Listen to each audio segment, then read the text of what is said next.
পশ্চিমবঙ্গে প্রথম দফা নির্বাচন হয়ে গেল। শান্তিপূর্ণ নির্বাচনে কার পাল্লা ভারী?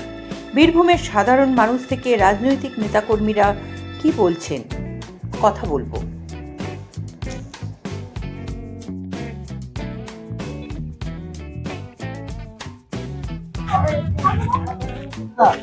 এবারে নির্বাচন কেমন হলো? খুব সুন্দর ভোট হয়েছে। নিজের ভোট নিজে দিয়েছে, লাইনে দাঁড়িয়ে ভোট দিয়েছে। এবছরে ভোট লক্ষ্মী ভান্ডার, মারা নিজের ভোট নিজের লাইনে দাঁড়িয়ে দিয়েছে। প্রকল্পগুলো মমতা ব্যানার্জি যেগুলো করেছে খুব সুন্দর প্রকল্প, এই জন্যই ভোট হয়েছে। কোনো অশান্তি নাই, ঝুটঝামেলা হয় নয়, আর নিজের ভোট নিজেরাই দিয়েছে। আর এটাও বলতে হবে, চতুর্থবারের জন্য মমতা ব্যানার্জি সরকার করছে, সেটা 4 তারিখে দেখে নেবেন আমরা। পাল্লা ভারী উন্নয়ন করেছে তৃণমূল সরকার, মমতা ব্যানার্জি উন্নয়ন করেছেন, উনি পাল্লা ভারী হবেই। তো 5টা যা লাফাচ্ছে ওরা মানে 5 দিন লাফাবে আবার বন্ধ হয়ে যাবে। উন্নয়নে ভোট হয়েছে। সমস্ত রাজনৈতিক দলের নেতা যারা ছিলেন তাদেরও আমরা ধন্যবাদ জানাই যে তারা গণতন্ত্র প্রতিষ্ঠা করার জন্য এই লড়াইটা লড়ছে। ভালো দেখুন, মানুষ নিজের ভোট নিজে নেয়। বাংলার মুখ্যমন্ত্রীর যে উন্নয়ন আছে সেটা একটা যেমন দিক আছে, তেমনি নিচু স্তরের নেতাদের অধ্যক্ষের একটা দিক আছে। এবার এই জায়গা থেকে দাঁড়িয়ে আমরা নিচুতলার যারা নেতৃত্ব আছে শাসক দলের, তারা যদি সেই এলাকায় মানুষের সঙ্গে ভালো ব্যবহার করে থাকেন, তাহলে অবশ্যই মমতা ব্যানার্জির উন্নয়নে মমতা ব্যানার্জিরই জয় হবে। আর যদি এই নেতৃত্বের দুর্ব্যবহার মানুষের প্রতি পড়েছে, তাহলে পরাজয় ঘটবে। তা আশ্চর্যের কিছু নেই, কারণ মাননীয় জেলা সমাহর্তা, এসডিও সাহেবরা, বিডিও সাহেবরা, তারা কিন্তু একদম নিরপেক্ষ দৃষ্টিভঙ্গি নিয়ে মানুষ যাতে মানুষের মতদান করতে পারে সেটার ব্যবস্থা করেছেন। করে সাধারণ নাগরিকের খুব বেশি উৎসাহ এখানে চোখে পড়েছে। তার বিশেষ একটা কারণ হচ্ছে যে সমস্ত সামাজিক প্রকল্পগুলো বর্তমান সরকার যেভাবে সামাজিক প্রকল্পগুলো খুব সহজে তারা যে গ্রহণ করেছে, তার একটা প্রতিফলন গতকাল ভোটে দেখা গেছে। হ্যাঁ, এটা একটা বিতর্কিত বিষয় যে এত সাইলেন্টলি এত পার্সেন্টেজ ভোট কিভাবে হয়েছে। এর পিছনে এসআইয়ের একটা ভূমিকা রয়েছে। তার কারণ হচ্ছে যে এসআইয়ের মাধ্যমে মানুষের মনের মধ্যে এত ভীতির সঞ্চার করা হয়েছে, এবং শুধু ভীতির সঞ্চার বলবো না, তার সঙ্গে সঙ্গে সাধারণ মানুষ কিন্তু এই এসআইয়ের মাধ্যমে বিপদগ্রস্ত এবং একেবারে বিভ্রান্ত।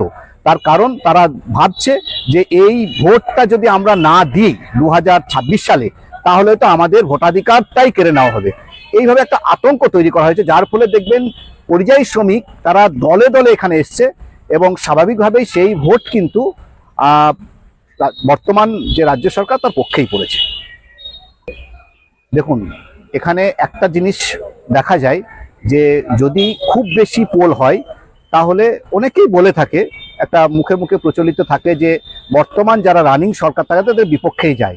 কিন্তু এবছরে সম্পূর্ণ আলাদা। তার কারণ এসআইআরের মাধ্যমে মানুষকে এত বেশি বিভ্রান্ত করা হয়েছে, এবং বিশেষ করে সাধারণ নাগরিক তারা বিভ্রান্ত কি করবে, সেই বিভ্রান্তি কাটানোর জন্যই তারা কখনোই চাইবে না যে বর্তমান যে রানিং সরকার যে আছে, বর্তমান সরকার যে আছে, তা সেই সরকারের আমলে তারা কিন্তু নিরাপদ। অতএব সেই সরকারের পক্ষেই তারা ভোট দিয়েছে বলে আমি মনে করি। ভোট ওদের দয়ায় নয়, পুরো কৃতিত্ব নির্বাচন কমিশনারের এবং প্রশাসনের কিছু ব্যক্তির।